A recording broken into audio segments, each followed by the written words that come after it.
Rationale behind checking the weights is to have the fair competition so that everybody is on the same page. Wrestling and boxing is important they need to be in that competition weight category before the competition starts. They will be weighed by the officials on the day of the competition, before the competition or before the round of 16 starts. They have to show their weight of their competing weight category on that day in the morning on the weighing scale.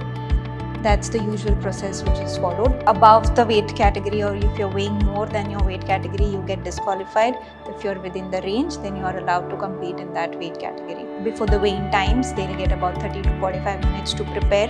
In that, they can maybe get some warm up done. Whatever the strategies they are using, they can apply those and get ready for the weights. To get the right weight, they will have to start eating little less. They will have to start drinking fluids and water little lesser than usual. So that always your intake of fluids and intake of food has to match the load of your training. So that's a very common and a basic strategy pretty much every athlete uses. If their living weight is higher than their competing weight category, the athletes can understand their body well, what kind of a body type they have. Getting to know their body, getting to understand all these things this is a process. They need to understand how their body works, what are the requirements of the body, what are the requirements and the demands of the sport. Once they understand this, then getting or planning a strategy to change their weights closer to the competition becomes easier. Having more of muscle mass and having a required amount of fat as per their sport, that's a good strategy to have, like changing your body composition as per the sport. So having a good strength and conditioning program where they can have more of muscle mass, more strength, and minimal or whatever the fat percentage is required for that particular sport. So again, this is a long process. So having a good strength and conditioning program and having a good diet and a nutrition which supports that program, which will help an athlete to change their body composition, is one way to go.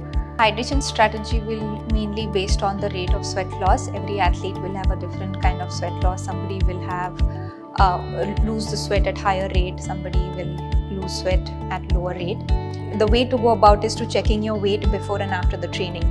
So if I'm consistently losing, say, about 1 kg of body weight after and before my training, I know that I need to cover up my body weight, or I need to have at least 1 liter of fluids and electrolytes after my training to get my hydration strategy correctly.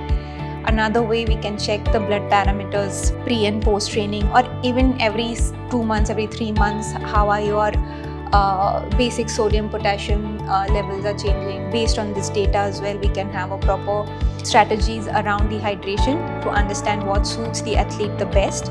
And even if the athlete has lost the weight with a lot of water loss, sweat loss at the day of competition or before the competition, we know what and how it needs to be recovered after the weigh-in has happened. So understanding the sweat rate, understanding your blood parameters, certain parameters, and understanding overall well-being.